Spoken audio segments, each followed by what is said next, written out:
Assalamualaikum warahmatullahi wabarakatuh. Waalaikumsalam warahmatullahi wabarakatuh. Kami dari kelompok 14 CMKS terdiri dari saya pribadi, Dilarania Isyara sebagai moderator, dan serta sebagai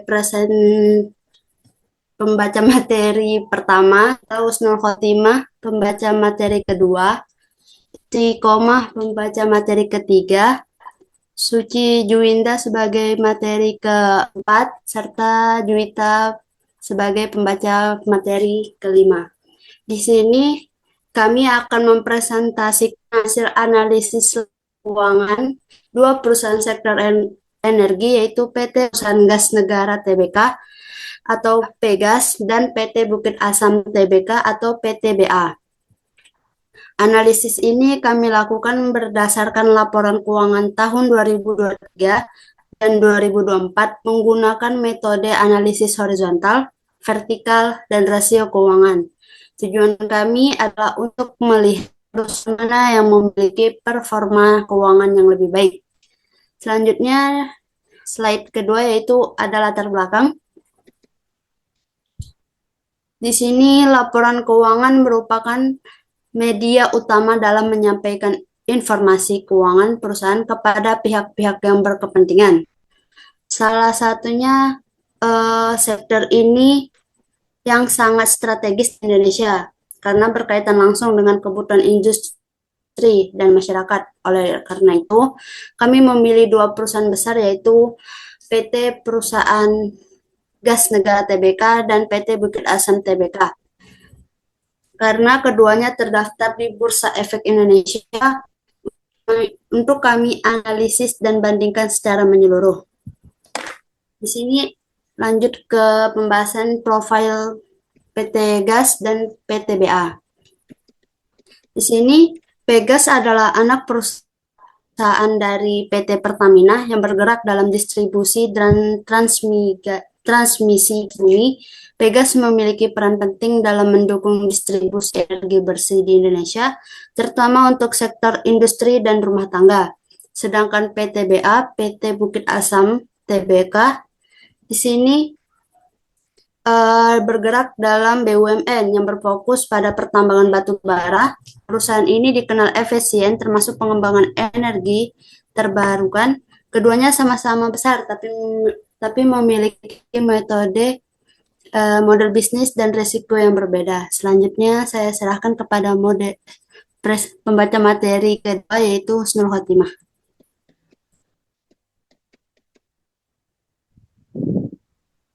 Selanjutnya yaitu analisis horizontal. Di sini ada pendapatan dan beban usaha.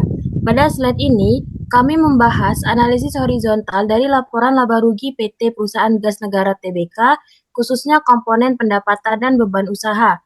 Kami melihat bahwa pendapatan perusahaan gas meningkat sekitar 8,9% dari tahun 2023 ke 2024. Namun, beban pokok penjualan juga ikut naik. Walaupun tidak setinggi peningkatan pendapatan, hal ini membuat laporan kotor laba membuat laba kotor tetap naik tapi tidak terlalu signifikan. Kenaikan pendapatan ini terlihat baik secara angka, tetapi bila ditelusuri lebih dalam, tidak seluruhnya berasal dari peningkatan penjualan atau performa operasional, melainkan lebih kepada efisiensi biaya dan beberapa faktor tambahan seperti pendapatan non-operasional. Ini akan lebih jelas dijelaskan di slide berikutnya. Selanjutnya itu analisis horizontal di laba operasi dan laba bersih. Pada bagian ini, kami fokus pada pertumbuhan laba usaha dan laba tahun berjalan perusahaan gas. Tercatat bahwa laba tahun berjalan perusahaan gas meningkat sebesar 17,35% yang sekilas tampak sangat positif. Tapi ketika kami telusuri sumber pertumbuhannya, sebagian besar berasal dari kenaikan pendapatan keuangan dan penurunan beban pajak, bukan dari kenaikan penjualan atau efisiensi biaya produksi. Artinya, laba perusahaan gas yang meningkat itu tidak murni berasal dari operasional utama, melainkan dari hal-hal non-operasional seperti bunga deposito dan efek dari pajak. Ini menandakan bahwa meskipun laba naik, kekuatan bisnis intinya tidak mengalami peningkatan yang signifikan. Maka, dari sisi kualitas laba, perusahaan gas masih perlu diperhatikan lebih dalam. Selanjutnya, masuk ke perusahaan gas analisis vertikal. Analisis vertikal kami lakukan untuk melihat struktur laporan keuangan perusahaan gas dalam 1 tahun, yaitu tahun 2024. Yang paling menonjol dari analisis adalah komposisi aset perusahaan gas yang sangat besar dalam bentuk kas dan setara kas, yaitu mencapai lebih dari 86% dari total aset. Hal ini menunjukkan bahwa perusahaan gas cenderung menyimpan dana dalam bentuk yang sangat likuid. Di satu sisi, ini bisa dianggap sebagai strategi konservatif yang aman karena perusahaan punya likuiditas tinggi. Tapi, di sisi lain, ini menunjukkan bahwa perusahaan gas kurang agresif dalam menggunakan asetnya untuk investasi atau ekspansi, sehingga aset yang seharusnya bisa diputar untuk meningkatkan pendapatan justru diam dalam bentuk kas. Struktur ini seperti ini kurang ideal jika dilihat dari perspektif efisiensi pemanfaatan aset. Selanjutnya dilanjutkan oleh Saudari Istiqomah. Baik, di sini itu ada analisis horizontal dari PT Bukit Asam. Yang pertama itu dari laporan neraca. Di laporan neraca ini terlihat bahwa PT Bukit Asam pada tahun 2023 dan 2024 itu mengalami kenaikan itu sebesar 7,79%. Dan perubahannya yang sangat jauh. Kemudian di sini ada analisis horizontal dari laporan laba rugi.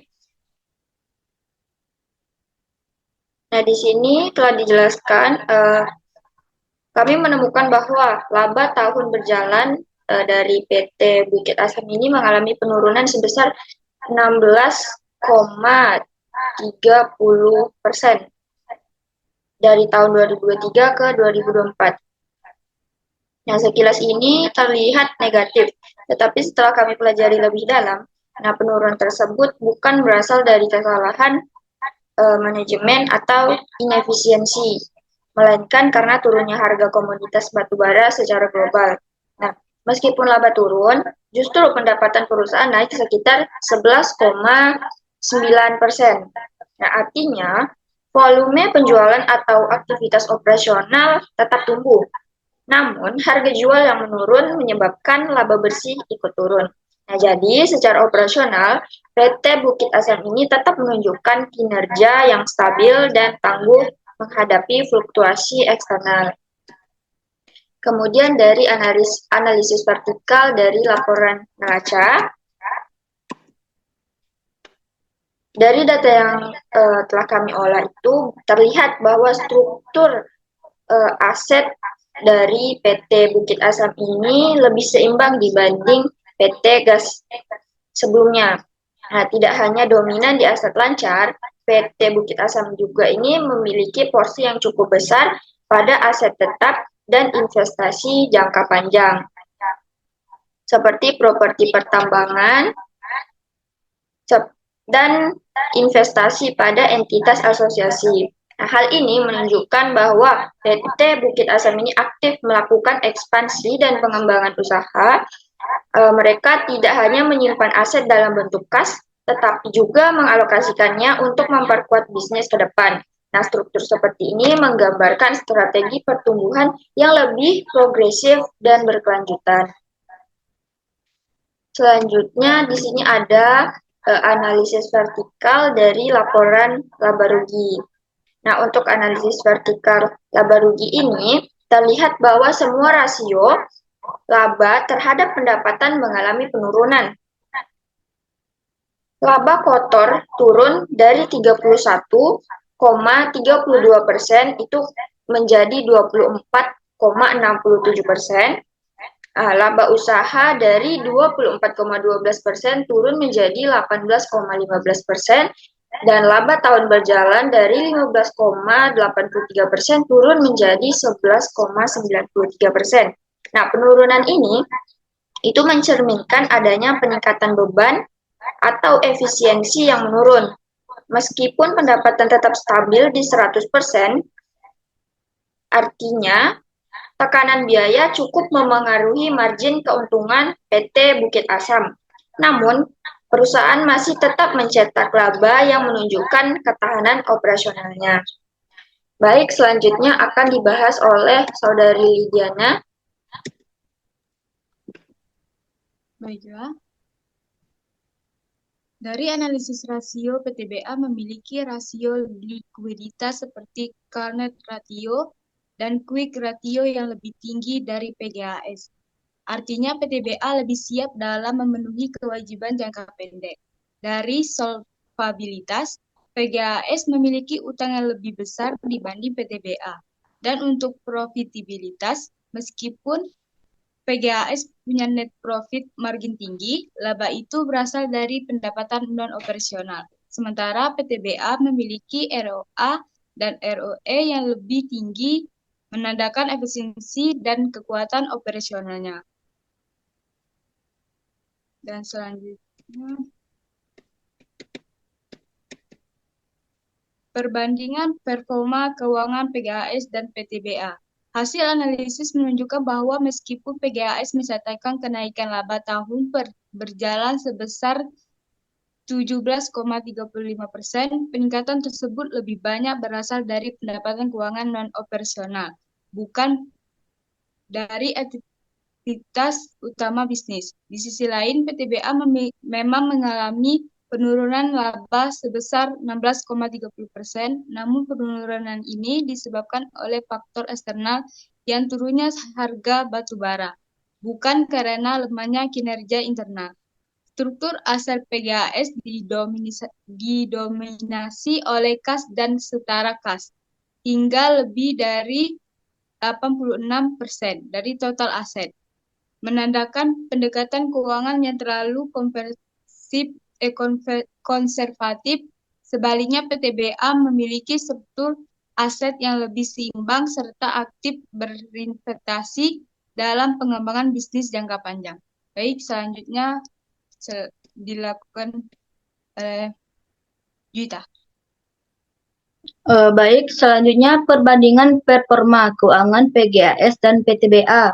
Dari segi rasio keuangan, PTBA menunjukkan kinerja yang lebih stabil dan efisien, baik dalam likuiditas, solvabilitas, maupun aktivitas.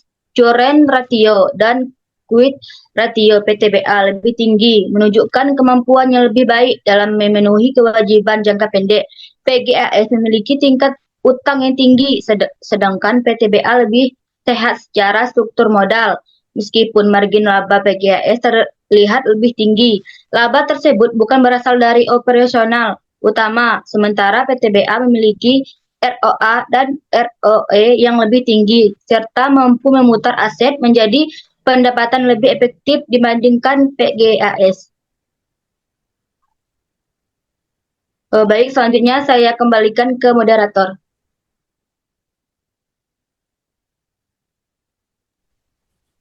Baik, di sini saya akan membacakan kesimpulannya.